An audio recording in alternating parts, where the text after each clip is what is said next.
Continues with a doubleheader at 1 Eastern. Candace Parker making her debut with the Chicago Sky against the Washington Mystics. Then Breanna Stewart and the defending champion Seattle Storm host Asia Wilson and the Las Vegas Aces. Incredible slate right there. Time for some NBA quick takes. Max Kellerman, who will win the Defensive Player of the Year? Well, Gobert will win it, but Ben Simmons deserves it. Ben Simmons said the right thing about this. He said, look, they say Gobert's the best defensive player, but he can't guard 1 through 5. You can create mismatch there. Ben Simmons can legit guard 1 through 5 at an elite level. That's the Defensive Player of the Year. Bam says it's Bam. Canty, who will win Coach of the Year? Molly, it's going to be Monty Williams, head coach of the Phoenix Suns. And I know Max thinks it should be Tom Thibodeau from the New York Knicks. And a big part of that is because the Knicks are going to be in the playoffs for the first time since 2012, 2013. Well, guess what? The Suns ain't been in the playoffs since 2010. And Monty Williams got that group to go from 10th in the Western Conference last year to 2nd in the Western Conference this year. When they started the month of May, this team had the best record against teams above 500 in the NBA. One of only 2 teams to have a top 10 rating, offensive efficiency, defensive efficiency. It's Monty Williams. Definitely a 2-horse race. Max, who's going to win MVP? Jokic, and he deserves it. Game for game, the best player has been James Harden or Joel Embiid, but they have missed too many games. Jokic. Now, forget about the 27 almost points, 11 boards, 8 assists, the best passing big, the whole thing. His PER is leading the league. And it's an imperfect stat, but you know who has the highest PER lifetime all time? Michael Jordan. You know who's number 2? LeBron James. It ain't the way. It correlates pretty well with how good you are. Fellas, we stay in the NBA. Let's get you caught up on last night. How about the Heat? Jimmy Butler said y'all must have forgot we're the defending Eastern Conference champs. A 12-point win over the Sixers, who have the best record in the East. Jimmy. I want to win. Keep winning at that. So, yeah, you can call it whatever you want to call it. I'm not going to say, like, we're trying to prove it to anybody. We just know what we're capable of, honestly. We talk about it all year. I think we're finally coming around. Let's just see if we can keep playing basketball the way that we're playing. Not really jinx ourselves and just go out there and hoop. All right, Big Perk back with us. Perk, you got me? Hey, there he is. All right, I just got to say this quickly before I get to you guys. Everyone slept on the Heat last year. They were also the 5th seed, and they made it all the way to the finals. Perk, I will start with you. Can the Heat actually challenge the Nets in the East? Hold on, Molly. Molly. Look, sure. everyone didn't sleep on the Heat last year, okay?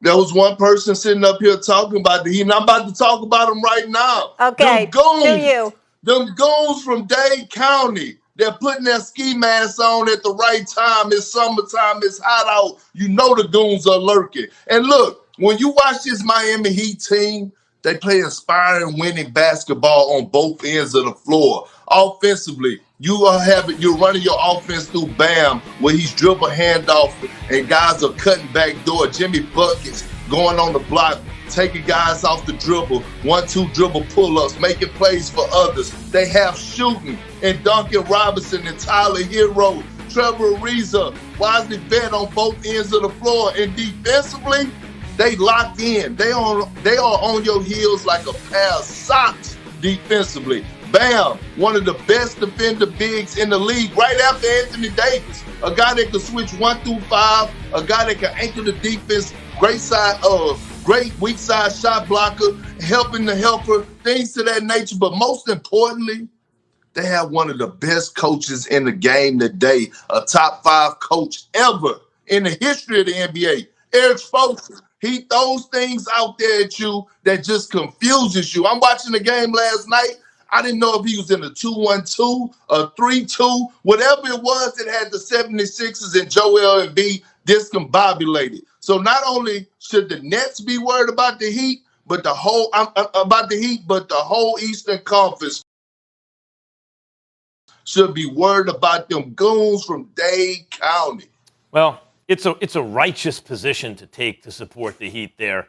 And do I think the Heat could take them to 6 games, the Nets? Yeah, 6. They're not going to take them to 7. Let me tell you what it's like, and I have experience as a reformed Knicks fan. Back in the day, you could say the Knicks or the Pacers, they could challenge the Bulls. No, they couldn't. They could win a couple games from the Bulls. Maybe in a great year they could take them 7. They never had a chance to win. Not really. Because because the Bulls had Jordan and Pippen and, Horace Grant and then Rodman. And that's these Nets. Now, you might say, that one year the Pacers did beat him. Remember, Jordan only played those 17 games, came back at the end, didn't have his legs, right? Maybe that's like James Harden. The problem is, I saw Harden show up. How did he show up? You said I say it a lot. How did he show up? Fat and out of shape, looking like a hot mess. A walking triple-double with 30 points in wins. James Harden, Kevin Durant, and Kyrie Irving will not be taken to a Game 7 throughout these playoffs, East or West. Big Perk, there's one thing I agree with you with. Them goons from Dade County is out of there because you saw Udonis Haslem, who hadn't played the game all season, play last night, and you saw he was having none of that from the Sixers. Joel Embiid trying to get a little chippy with Ariza, and then Dwight Howard. Didn't matter. Udonis Haslem wanted all the smoke. But I love the mentality of this Miami Heat's team, especially how they defend. But I don't think there's going to be a defense that's out there in the NBA, including theirs, that can contend with what the Brooklyn Nets are bringing to the table with a healthy James Harden, KD, and Kyrie. I just don't. I mean, you see the numbers when they got James Harden on the court. The Nets record is something like 28-7. So, I mean, it's a virtually unguardable team offensively. Now, they're going to have to figure some things out on defense, but their offense is so good, they're going to have the margin of error to be able to go through this playoffs and figure it out in terms of being able to slow teams down quite enough. There are alien civilizations, like advanced civilizations, studying the earth right now who haven't figured out how to stop that Nets offense. Exactly. There's no earthly defense that's going to stop that Nets offense. Forget it. If they're healthy, forget it. No shot. All I'm going to say is this. Y'all are really not showing the proper respect to Eric Spoelstra, okay? I watched this man last year in the bubble, in the playoffs. I watched him switch up his defense every series, threw guys off. Everyone thought that the Milwaukee Bucks were going to just walk through the Miami Heat. Eric Spoelstra and the Miami Heat had something different to say about it. I watched Jimmy Butler on the biggest stage against LeBron James and Anthony Davis go out there and lay it all out on the line. The man had a 40-point triple-double, said we wasn't going home. Bam was just hurt at the time. What y'all failing to realize is this, man. When I look at intimidation is everything, okay? And the thing about the Miami Heat, they're going to get into your airspace. They're going to get into your face. They want all that smoke. And when you go back and look in this regular season, when Kyrie Irving, James Harden, Kevin Durant played, and they played the Miami Heat one game without Jimmy Butler. It went down to the wire, and Bam dropped a 40-piece on them. That's the problem. This is what y'all not understanding. We talk about how great of a player Anthony Davis is and how he's a game changer. Bam out of the Bayou is a game changer. He's a game changer. GMs around the league. Listen, man, what I'm trying to tell y'all, playoffs is all about adjustments. And if you sitting up here, you talk about the personnel and the players on the court, cool. I'm going to talk about the coaching. Who am I taking? Eric Spoelstra or Steve Nash? Give me each vote. It's not Steve Nash you got to worry about. It's Mike D'Antoni with James Harden. This Nets team is like he hasn't won it because he hasn't had the horses. He's got them now. Mike D'Antoni with James Harden it's like the Rockets just traded back then, just traded for KD and Kyrie. Good night. Now I'll say this.